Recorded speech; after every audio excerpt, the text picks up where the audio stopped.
Good morning, everybody. Thank you so much for joining today's webinar. We're going to be focusing on funding opportunities for art projects and museum projects. And I just wanted to let you all know that the Congressman will be joining us later on. He will be giving some remarks, and he's going to be going over through the programs that we're going to be going over. The one thing I will want to let you guys know is that to take advantage of all of this information that we're going to be going over today, I will be sending everything out, after the webinar. I'll be sending the recording and the materials. And, you all have my information. You have my email. If you don't have my email, I will put it in the chat. And again, thank you so much for joining us. We have a panelist of experts from the National Endowment for the Arts, National Endowment for the Humanities, and the Texas Commission on the Arts. So all these experts are going to go through their particular areas and what is actually there for funding opportunities regarding art projects or museum projects. These are particularly for like nonprofits, the smaller entities as well, but anybody, although like city entities or even the local governments can apply for them. And there's other eligible entities that can also apply for them. But again, this is open to the public, and thank you so much for joining us. And if you have any other questions, please, let me know. And I'll be, as soon as we transition to a different speaker, I'll just say the same thing, just making sure, reassuring everyone that I will be sending them the materials afterhand. But nevertheless, if Ms. Lara Holman Garatino can speak, the floor is yours, ma'am. Thank you so much, Randy. I will start by just saying how grateful we are to Congressman Cuellar for all that he does for arts and culture in his district, in Texas, and across the country. And thank you, Randy, as well, for bringing us all together today. I'm going to go ahead and share my screen. I have a PowerPoint for you all, so give me 1 minute.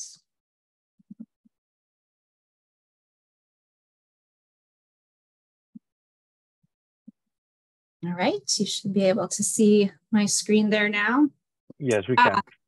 Great. Our goal today is not only to provide a deep dive into NEA funding opportunities, but really to demystify the National Endowment for the Arts and our application process. So whether you are a seasoned grant writer or are thinking about applying to the NEA for the first time, regardless of the size of your organization, we want you to leave this meeting knowing that an NEA grant is within your reach and that you have the technical assistance tools you need when applying with us. And please know as well that we hope that this is the beginning of a conversation, so definitely stay in touch with us. You will see here a quote from our NEA chair, Dr. Maria Rosario Jackson. Chair Jackson has implored us as an agency to continue to strengthen our work with communities across the country, which is why I'm so excited to be here with all of you today. Since you're all here, you may already be familiar with the National Endowment for the Arts, but just a very quick word about who we are. The NEA, a federal agency, is the largest funder of the arts and arts education in communities nationwide, and really serves as a catalyst of public and private support for the arts. With support from Congress and arts champions like Congressman Cuellar, the NEA is able to fund organizations directly at the federal level, as well as in partnership with 6 regional arts organizations, 56 state and jurisdictional arts agencies, and agencies at the local, city, and county level. Our funding opportunities at the NEA are part of a nationwide spectrum of public arts funding, and we couldn't do this work without these partners and their knowledge of and proximity to their communities. To that end, 40% of our grant-making dollars flow through the regional arts organizations and state arts agencies in a partnership that really helps us to extend the reach of our federal dollars in ways that go beyond what we could do on our own at the NEA.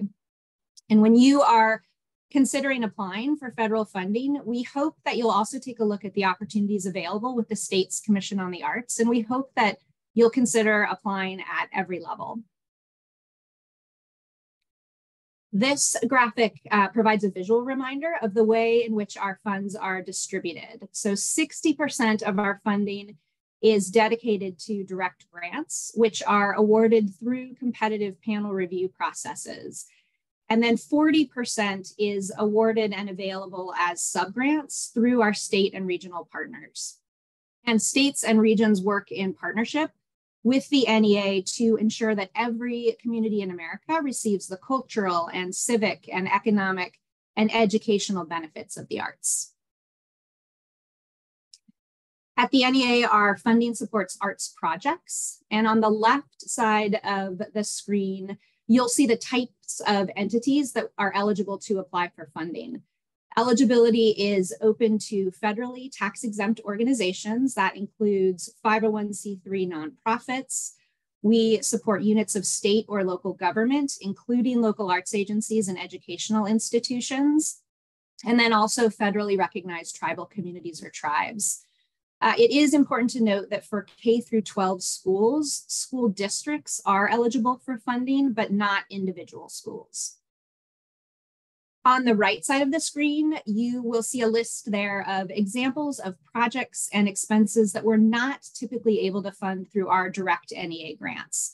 And that includes things like general operating support. We're typically not able to support individual artists with direct grants, with the exception of fellowships in literature. We're not able to support commercial activities or applications through fiscal sponsors. The full list of items that we're not able to fund is published in the guidelines, and those are available on our website at arts.gov. And here we can see some of the different funding categories that are offered by the NEA. We have funding opportunities for organizations that include Challenge America, Grants for Arts Projects, Our Town, and research grants. And these grants for organizations are the largest grants we offer, and nonprofit organizations receive the bulk of our direct funding. Grants for individuals, I mentioned that those are limited to literature fellowships, although we do also offer recognition to jazz artists through NEA's Jazz Masters program. We also have a folk and traditional artist fellowship program. That's through our National Heritage Fellowship program. And generally, if you're applying to our funding opportunities, you can submit one application per year per organization. However, there are some exceptions to that rule, so you always want to be sure to check the guidelines for clarity. So I am going to go through and note just a few things about each of our primary grant programs, and I'll start here first with Challenge America. Challenge America is designed as a great entry point for applicants into federal arts funding. The first thing to understand about the Challenge America program is that it has a specific focus. Challenge America offers support primarily to small organizations for projects in all artistic disciplines that extend the reach of the arts to populations that are underserved. All applicants in Challenge America will need to address how their organization or their audience has been underserved. And this term underserved is defined by our legislation and agency policy, and it refers to those whose opportunities to experience the arts are limited relative to geography, ethnicity, economics, or disability. Challenge America has a standardized $10,000 grant amount, which does require a one-to-one match. The program also has a really robust structure of technical assistance, and it's intended to facilitate entry to NEA funding opportunities. And the deadline for Challenge America is typically in April each year. The next program that I'll mention is Our Town. The Our Town program provides support for creative placemaking projects. So what do we mean by creative placemaking? The most simple definition is about strengthening local communities through arts and culture. Creative placemaking is when arts and culture and design activities are deliberately integrated into efforts that strengthen communities. And successful Our Town projects will ultimately lay the groundwork for systemic changes that sustain the integration of arts and culture and design into local strategies. There are some additional requirements for the Our Town program. Eligibility does require a partnership between a nonprofit and local government. Grants for the program range from $25,000 to $150,000. There is the same one-to-one required match. And the guidelines for this program should be posted in May of this year. Deadlines for our town are typically in August each year. Our largest flagship grant-making program is Grants for Arts Projects. For this program, applications are submitted to one of 15 discipline programs. There are 2 deadlines each year, typically in February and July, and applicants will choose just one of those deadlines to apply through. Funding is available for all stages of the artistic process. That can include creation, presentation, and exhibition. We support arts education and enrichment, as well as services to the field, things like conferences and professional development. All grants do require at least a one-to-one match, and awards for this program typically range from $10,000 to $100,000. You also can have a project timeline for up to 2 years in Grants for Arts Projects.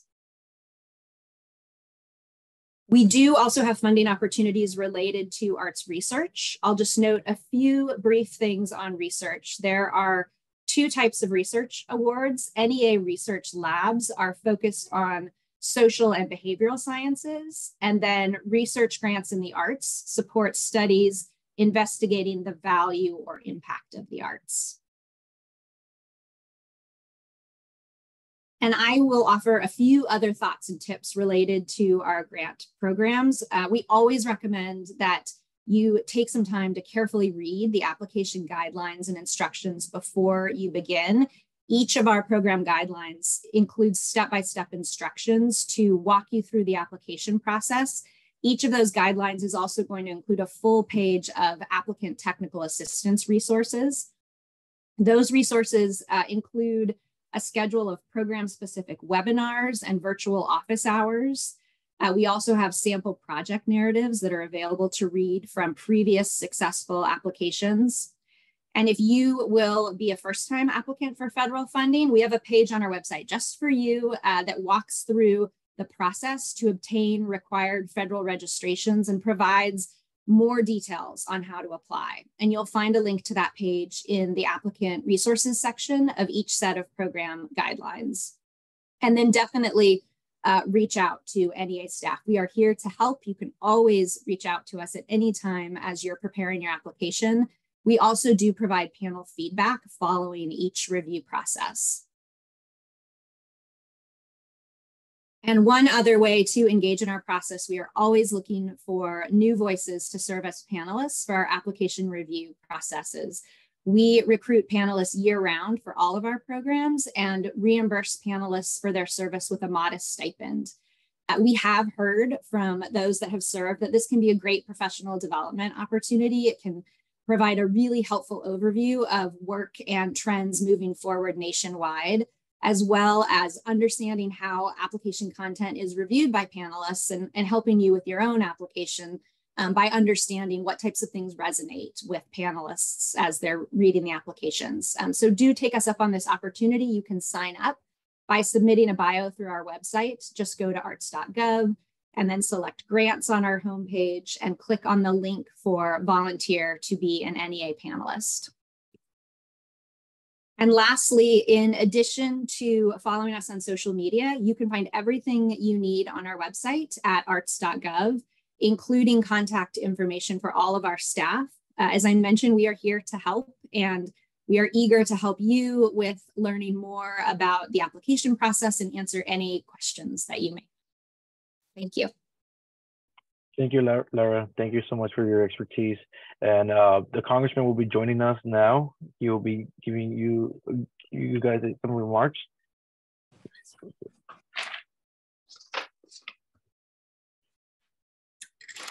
Good morning, everybody. Sorry, it's one of those busy weeks. As you know, we're doing 6 appropriation bills. Hopefully we'll vote on it so we can do the last 6 appropriation bills that I think has an impact on some of the work that we're talking about today. And we're hoping that tomorrow we'll vote on it. Senate will vote on it sometime on the weekend. And before Monday, we should have the FY24 all done. and then start working on next year's budget again. But it's been a little busy. The final bill was not done till about 2:30, 3 o'clock in the morning last night. So it's been a tough week or so for a lot of us. But I do want to say, first of all, Randy, thank you so much for helping us set this up, and the district staff from Laredo, San Antonio, and Rio Grande Valley. I also certainly want to thank the National Endowment for the Arts. Laura, I think you just gave the presentation, so thank you so much. And I do want to emphasize this thing for the audience, the participants. The last thing is always very good, being a panelist to review, because that always gives you an insight as to how decisions are made. So hopefully some of y'all would take Laura's offer. I also want to thank not only the National Endowment for the Arts, but the National Endowment for Humanities also. I want to thank them so much. And Allison, again, thank you for doing this presentation today. And then from my old days when I was in the State House, the Texas Commission on the Arts, I was a big supporter of the Texas Commission on the Arts, like I am here at the national level. Gary Gibbs, the executive director, again, thank you so much. So we got participants, over 60 participants from my large district, San Antonio, Bexar County. We also have Guadalupe and of course, Atascosa, McMullen County, Webb County, Laredo, which is my home area, Zapata, Duval, Jim Hogg, and Starr County down part of the valley. So we got a very diverse urban, rural area. But as you know, when it comes to the arts, it doesn't matter if you're urban or rural based, it's important to our communities. And that's why I want to thank all the participants for being here. So again, Randy, again, thank you so much. And then again, I have to say again, Laura, Allison, and Gary, thank you so much for being part of the panels. And any presentations or written presentations, share them with Randy. Randy will get them out to everybody, and maybe y'all can answer a few questions. But again, count me both at the state and at the federal level, a big supporter for the arts and the endowment. So again, Humanities, thank you so much. And God bless y'all. Stay on for a little bit, but we do have that busy week to make sure we don't have a government shutdown, and keep our government working. And there is monies to be sent to the respective areas of government. So thank you so much, and we'll see you soon. Thank you. God bless. Thank you to everybody from the district for participating. Thank you, sir. Thank you so much, sir. Ms. Allison Stair, the floor is yours. Thank you, Randy. I will share my screen. We good to go? Correct. Yes. All good. Excellent. Well, first of all, thank you to Representative Cuellar for hopping on a little bit this morning. As you said, it is a very busy time for you. Randy, thank you so much for putting this together. These sorts of webinars really do speak to the Congressman's commitment to supporting the arts and humanities within the district. And it is my pleasure to be here on behalf of the National Endowment for the Humanities. I will say one of the first questions I tend to get is, why are you not moving forward? What are the humanities? Arts, most people have a vision of what arts are. Humanities are a little bit broader. During our organizing legislation, Congress helpfully put together a nice long list of what the subject matter within the humanities are, and you can see kind of this laundry list here. But from my perspective, having worked at the National Endowment for the Humanities, I feel like our programs that we fund really do define what the humanities are, from documentaries to podcasts, to books, to museum exhibits, to educational opportunities, to HVAC systems for small historical society, and so much more. It's all wrapped into what means it is to be working in the humanities.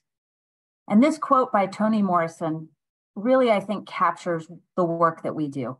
Humanities are the examined life of our nation, the good, the bad, the beautiful, the less beautiful, the hard, all of those conversations that we need to have as a society to keep moving forward.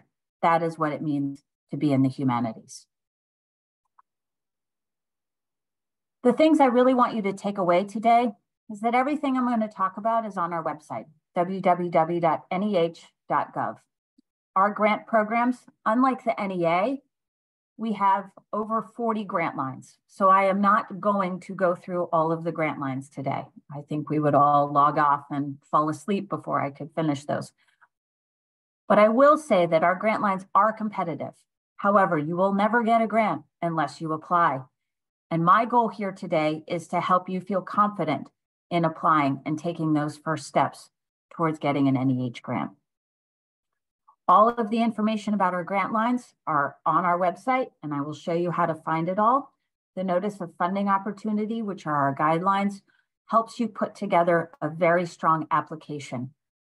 And at the end of the day, our program officers are here to help you put together your application. They are here to answer questions about what is the best grant for you to apply to. They are here to help you craft the best application you can.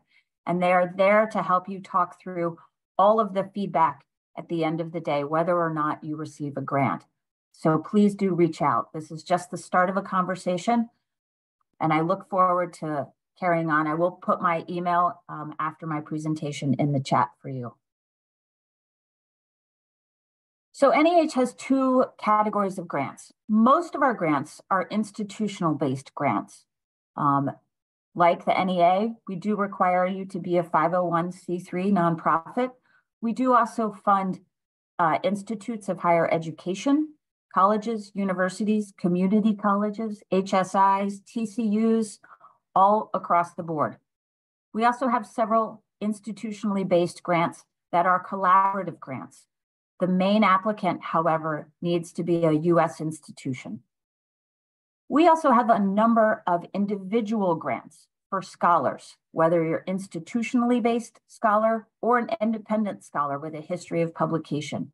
The main thing, though, is you need to be a US citizen. Because we have so many grants, I want to show you a little bit here about finding the best way to think about how to find the grant that works for your project. And that is, who is your audience? If your audience are museum goers, people that listen to podcasts, people that enjoy watching documentaries, that's going to be under our Division of Public Programs. If you're thinking about researchers and users of libraries, you want to open up access, that's going to be under our Division of Preservation and Access. If you're a university, a college, if you're looking to support faculty and college students, that's going to be under education. If you are someone who is writing a book for general readership on history, if you are a university professor and you're looking for summer support to just help you finish your book so you don't have to teach that summer, that's going to be under our research programs. For those of you that are more technology-based and you're thinking about cutting-edge technology in humanities, that's going to be under digital humanities. And if you are a city, a tribal government, a historical society, and you're looking for institutional support, be it through climate change, addressing our changing climate and putting together a climate plan to protect your resources, that's all going to be under challenge programs. Challenge programs are also our grant line that has a one-to-one match. Most of our grants do not have a match requirement. Challenge does have a match requirement. The seventh division we have that is not listed on here is our Division of Federal State Partnership. Like NEA, we also have a local partner on the ground, Humanities Texas. 40% of our programmatic funds go right out the door to our 56 state and jurisdictional councils. Humanities Texas operates throughout the state. They are a 501c3 nonprofit. They are not affiliated with the Texas government, but they do provide additional funding opportunities. So I encourage you to take a look at their opportunities. I will also drop their website into the chat.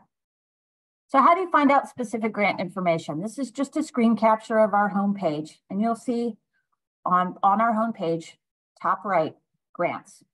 If you click on grants, that'll take you to our list of divisions and offices.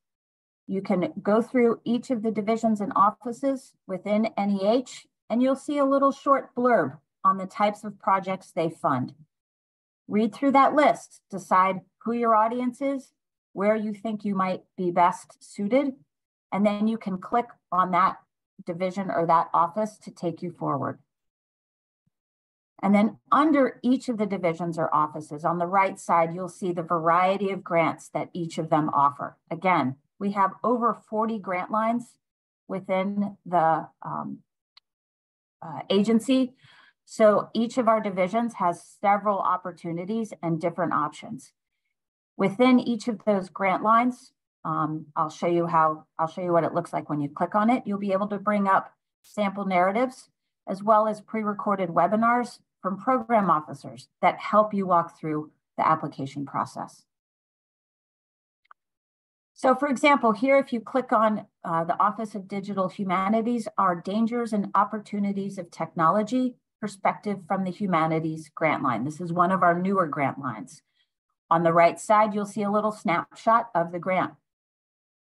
NEH's grants range from $6,000 under our summer stipend grants, under our Division of Research, up to $1 million for our public programs grant lines, Special Chairs Award, and everywhere in between.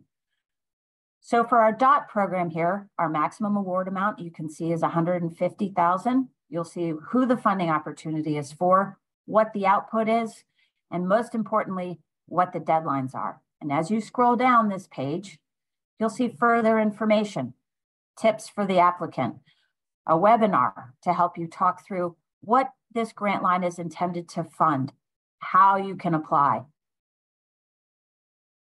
You'll see our package of application materials here, including sample application narratives from successful applicants.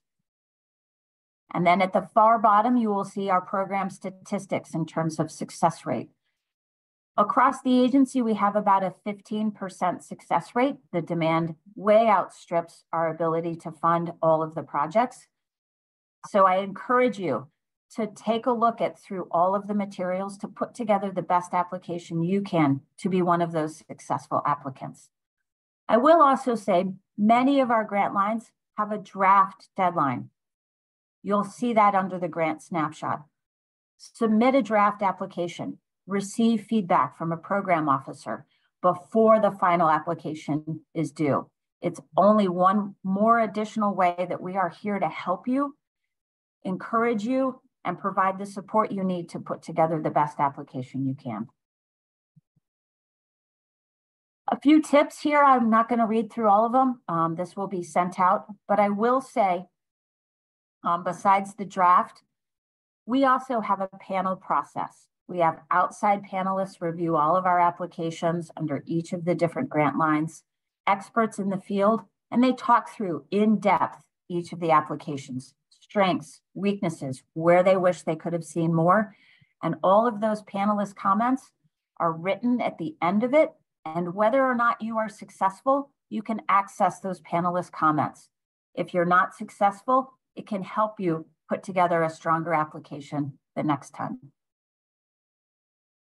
If you get turned down, please don't get discouraged. Reach out to a program officer, get the reviewer's comments, and please reapply again. Like the NEA, we are always looking for panelists to come on board.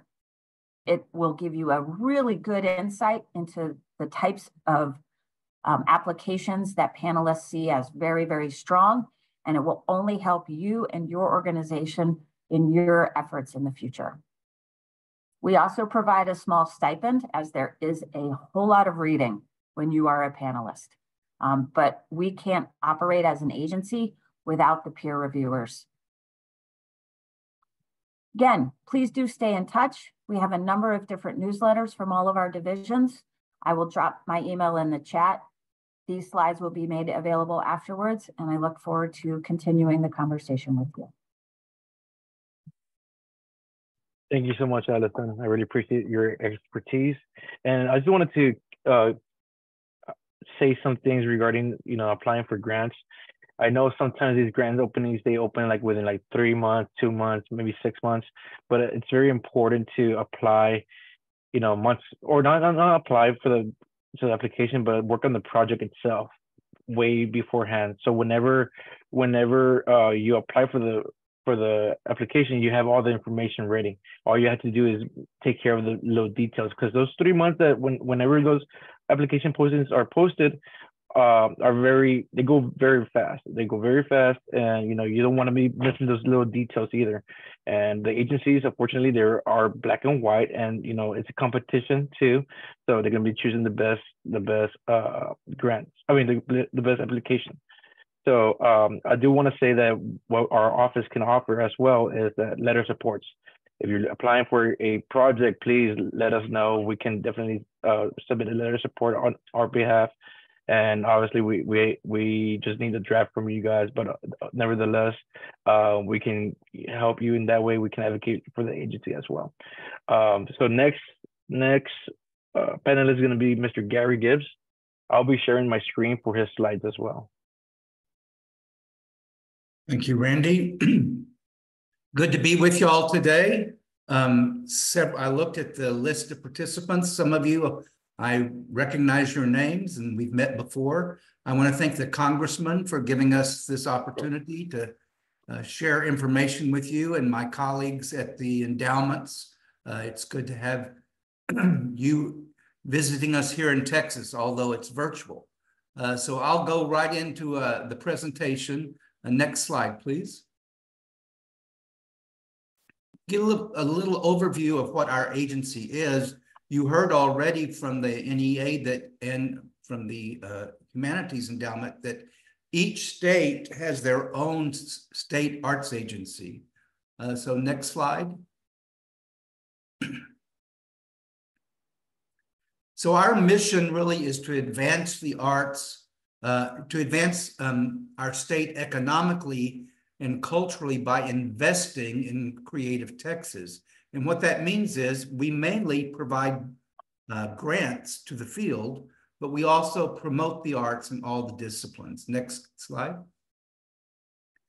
So these are our main goals that are given to us by the legislature to build the economy through the creative industries, to enhance education through arts and culture, to grow cultural tourism opportunities, and to provide leadership in the arts and culture for our state. Next slide.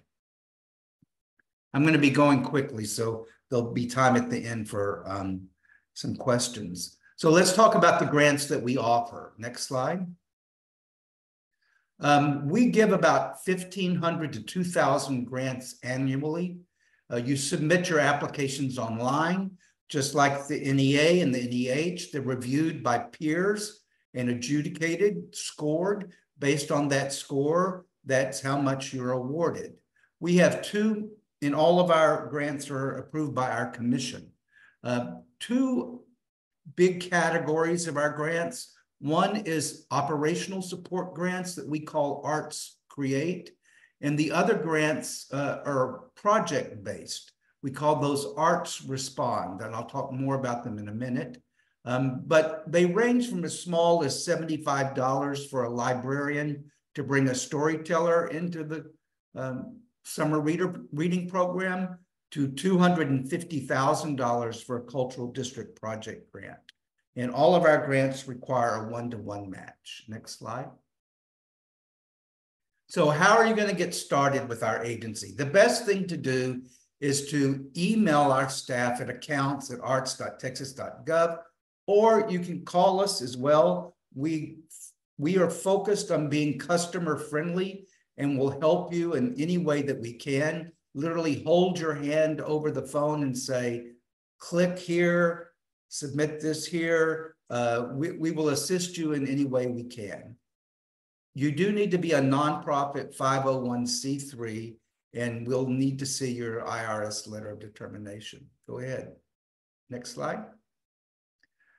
So one grant area that is open to all nonprofits, whether or not you're a social service agency, a school, an arts organization, a humanities-based organization, is our Texas Touring Roster program, where you can look at a list of pre-vetted performers that will come to your community. You arrange a fee for that presentation, and we will pay up to half of that fee for you. Next slide. And these are non-competitive. Oh, sorry. Yeah, you're good. These are an example of the types of artists that are on our roster. Next slide. And they will travel all over the state. Next slide. Our project grants correspond to the priorities of state government. So these are arts projects that arts organizations are doing that address economic development, education, health and human services, natural resources and agriculture, public safety, and criminal justice. And one of the things that I try to share with legislators is that the arts organizations in our state do not limit their activities to just inside the museum or on the stage of a theater, but they're actually out in the community doing work in schools, in hospitals, in rural communities, in juvenile detention centers, in every aspect of community life. You can find the arts and creative sector working. Next slide. So again, there are 2 deadlines for this particular grant, and you can apply twice a year. The only difference is that you have to pick a different priority area with each of those applications. Again, these are for arts organizations that are 501c3s and have a verified budget of over $4,000. Next slide. The operational support grants are just that. These are major grants, are one of our larger grants that an organization, if you're a 501c3 with an arts mission and you have 2 years of budget of operating expenses of over $50,000, you can apply for operational support. And these funds can be used to pay rent, pay salaries, pay the light bill, all of those things that it's more difficult to raise in the philanthropic world. We have 2 different deadlines depending on your budget size. And the good thing about this program is since Texas has a biennial legislature, meaning they only meet once every 2 years, our agency knows our budget for 2 years. So we are able to guarantee you the exact same amount of the first year grant you receive for the second year to assist you with your budgeting process. Next slide. The Cultural District Project grants are the largest grants we have. You would have to be an organization that is located within a cultural district. We have 54 different cultural districts, and the kinds of things that you can apply for if you're in a cultural district are things like high quality artistic programming. You can do capital expenses, so forth and so on. Next slide. For more information, just go to our website, arts.texas.gov, go to the grants menu, and you can see all of our guidelines. Next. Just be aware that if you're successful in receiving a grant, and I want to mention that about 90% of our applicants are successful in receiving a grant. Be aware that you will have to report on that grant. You'll have to show us how you spent the money. You'll have to show us how you matched the money. All of our grants are listed on our website, so you can go and see what other people have been funded for. And be aware that in the life of a grant cycle, we have about 3,500 grants that staff are dealing with at one time. Next slide. And just like the NEA and the NEH, we rely on volunteers to adjudicate our grants. So we invite you also to go to our website and sign up to be a panelist or an evaluator, where you will read other organizations' applications and you will score them. And then finally, the last slide. As Laura mentioned from the NEA, this country is divided into regions, and we are in the Mid-America Arts Alliance region. That's Texas, Oklahoma, Arkansas, Missouri, Kansas, and Nebraska. And because we belong to that region and we pay a fee to belong to that region, Mid-America provides services to Texas organizations and artists. So I encourage you to go to their website, the Mid-America Arts Alliance website, and see what may be available to you through their programs. And again, anytime you have a question, please just give us a call. We'll be glad to talk with you and help you in any way we can. One other thing I want to mention before signing off is that if you apply to the endowment, either endowment or to us, you're going to need what's called a SAM-UEI. It's an identification number that the federal government requires to apply for any kind of grant. And so if you do not yet have a SAM-UEI, you should start that process immediately, because that's the only way you can access the grant systems at the federal level and also at our level for our competitive grants. So with that, Randy, thanks for your help, and I'll be glad to answer any questions. Thank you so much, Mr. Gibbs. Yes, we do have about 5 minutes for a Q&A. I see that Jessica Rivera asked if our charter schools are eligible for these types of grants. They're eligible for our grants, yes. Certain ones. The performance support grants, where you bring an artist into the school, they would be eligible for that. And if you guys have any questions regarding like eligibility, please feel free to contact me, and I can do the research for you. And so you know, just so you make sure that you have all the information on deck too. And yes, we are going to be releasing all the materials regarding PowerPoints, you know, even the recording as well. So if you don't have time to go over the PowerPoint, then you have the recording for your awareness.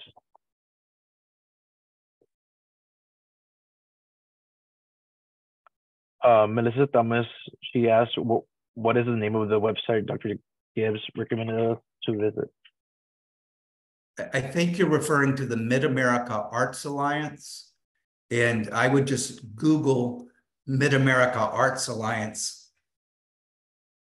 And if not, if you're talking about our website, it's arts.texas.gov.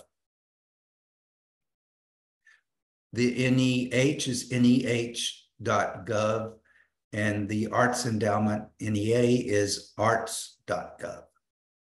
And then Judith Kilburn asked, is Laredo, Texas, a cultural district?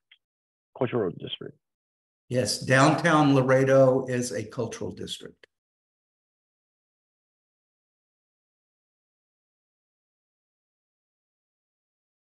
Yes, Edna, there is going to be a presentation. All the materials in the presentation is going to be sent to the entities who attended this webinar itself, and the recording as well. So no worries about that. And if you do not get it, please feel free to contact our office as well. Well, thank you so much, everyone. Thank you so much for joining. I really appreciate your time. And again, you know, I know how these webinars are. They're very informative, and I hope everyone who attended can actually take advantage of these resources as well. If you need any information regarding contact information, please contact me, and I can definitely help you out with that. One last question from Patricia Fernandez. Any support on how to obtain matching funds?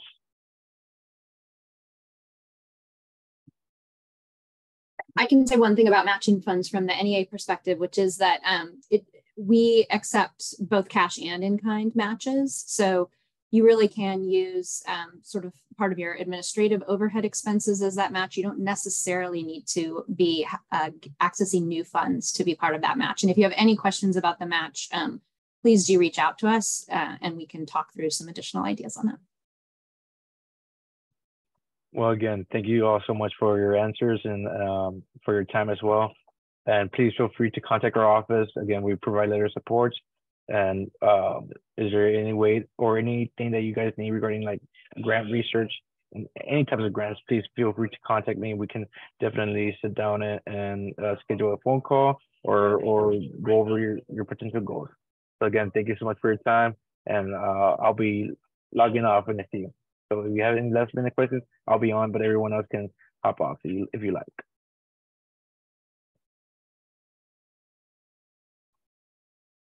Thank you all. Appreciate you all being here today.